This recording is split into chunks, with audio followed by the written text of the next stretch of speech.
Okay, so let's go to page 33. Have a look at these two. Sketch y equals x squared minus 4 squared and y equals x squared minus 4 cubed. Well, first up, let's shove that over there. Let's have a bit of a look at what these are going to look like. Sorry, let's have a look at the derivatives. What am I talking about? Let's have a look at the derivatives. So y equals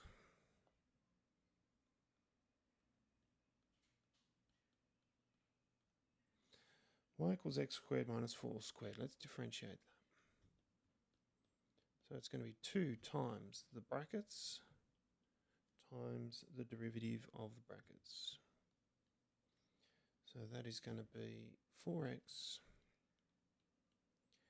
and x squared minus 4. If you have a look at the original graph, x squared minus 4, we've plotted that already. Remember the stationary points and the intercepts will either be stationary points of this new one. Okay, so let's find out when this equals 0. So that's when 4x equals 0 or x squared minus 4 equals 0. So there's a couple of points. That's x equals 0. We can put that back in. That's going to be when y equals 16. This is difference of 2 squares, so x equals 2. And we can put that back in. So that's 4 minus 4. So y is 0. And x is negative 2 is also going to be 0. So let's plot those points. We've got when x equals 0, y equals 16. So that's, what about here? When x equals 2, y equals 0. And when x equals negative 2, y equals 0.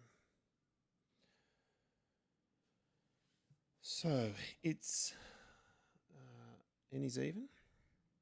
So it all has to be above the x-axis.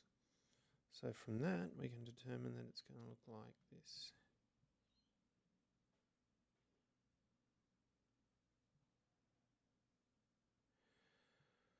Okay. Well, let's do the other one. Let's get rid of that. Let's try when y equals x squared minus 4 all cubed. So y dx equals 3, x squared minus 4 times, squared times 2x. So that's 6x, x squared minus 4 all squared. So when does, that equals 0 when 6x equals 0, or when x squared minus 4 equals 0. So again, when does that equal 0? That's all squared. When does that equal 0? Well, that's still 2 and 4. So x equals 0, x equals 2. So I think I just said 4. So when x equals 0, 2, or negative 2, y equals 0. Chuck that back in up the top. That's 4 minus 4 is still 0. And negative 2 minus, or squared minus 4 is 0. Cubed is 0. So it's pretty much the same thing, except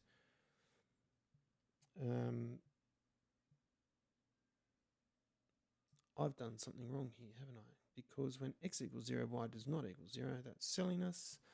0 minus 4 is cubed. That's 64. It's negative 64.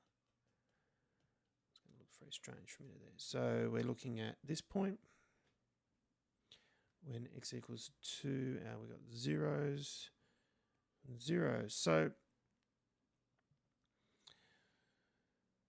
what's that going to look like? Well, let's think about it for a little while. Let's just pick a point 4 here. 4 squared is 16 minus 4. This is still positive. Anywhere here, the x squared is greater than the minus 4, so it's going to be positive. So it's going to go up here somewhere. And the same on this side. If it's negative 4 squared, it's still going to be positive. This is either it's a stationary point. It's either a turning point or a point of inflection. Now, we've got a point here, which must be a turning point. So this is going to be a point of inflection down to a turning point and back up to a point of inflection. And we've done x squared minus 4 all cubed. Page 33, done.